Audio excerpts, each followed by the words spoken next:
Messieurs, bonjour. Pouvez-vous vous présenter et nous dire voilà, quelles sont les raisons qui vous amènent ici à cette manifestation? La raison qui nous amène à cette manifestation, elle est très simple. C'est qu'en fait, depuis maintenant près de 60 ans, la Palestine est occupée par une entité sioniste qui a usurpé une terre dans son entièreté, dans son intégralité. Donc aujourd'hui, les peuples du monde entier manifestent leur soutien à la cause palestinienne, tout simplement parce que quand on regarde l'allure du conflit, en fait, et qu'on voit que d'un côté on va avoir des pertes très minimes dans les troupes israéliennes et de l'autre côté que les représailles vont engendrer plusieurs centaines, voire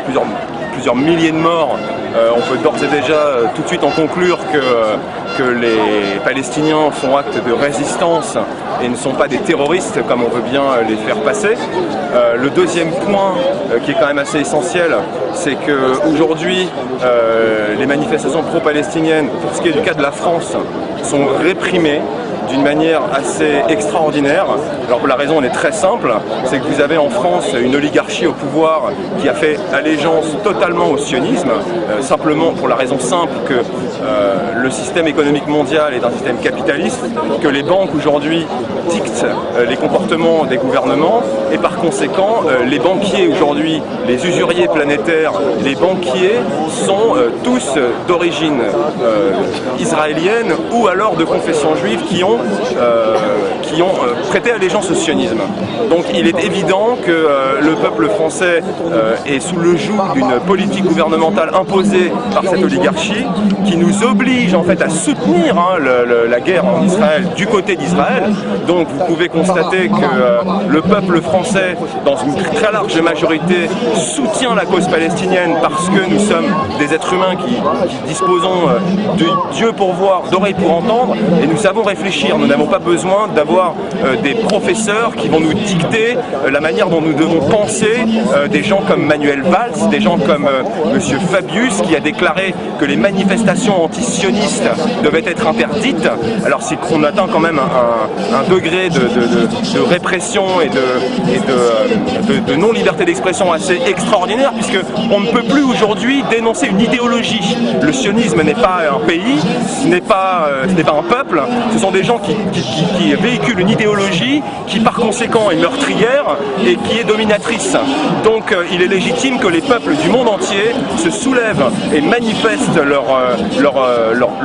désolidarisation non seulement du sionisme, non seulement du comportement de l'État d'Israël, mais on ne peut pas avoir confiance, je vais aller plus loin dans ce raisonnement, on ne peut pas avoir confiance dans un État qui a été constitué en 1948 à égalité au niveau de la superficie des territoires et qui un an plus tard a déclenché une guerre pour envahir en fait le reste du territoire. Aujourd'hui, la Palestine n'existe plus techniquement. Quand vous allez simplement sur une carte Google, vous vous rendrez compte que le mot Palestine n'est pas présent, que vous avez bande de Gaza, mais que le territoire palestinien n'existe plus sur le plan géographique, et qu'aujourd'hui on nous force à suivre cette dictature israélienne qui est présente dans tous les pays occidentaux. Donc le message qu'il faut faire passer non seulement au peuple français mais aux dirigeants de ce pays, c'est que le peuple finira à un moment ou à un autre par se soulever contre vous, et vous aurez beau nous tirer dessus, vous aurez beau brandir les armes et réprimer la volonté populaire par la violence, sachez que dorénavant le peuple se prépare à la guerre puisque vous nous l'imposez, et le jour où il faudra combattre, nous serons prêts et nous répondrons avec la plus ferme des manières et la plus grande détermination, tout simplement parce que nous en avons assez de voir cette oligarchie mondialiste et sioniste qui nous oblige tous les jours à soutenir cette politique israélienne que nous rejetons en bloc. Voilà. Et pour finir, je tiens quand même à souligner le fait qu'aujourd'hui, malheureusement pour les membres des forces de l'ordre en France, on oblige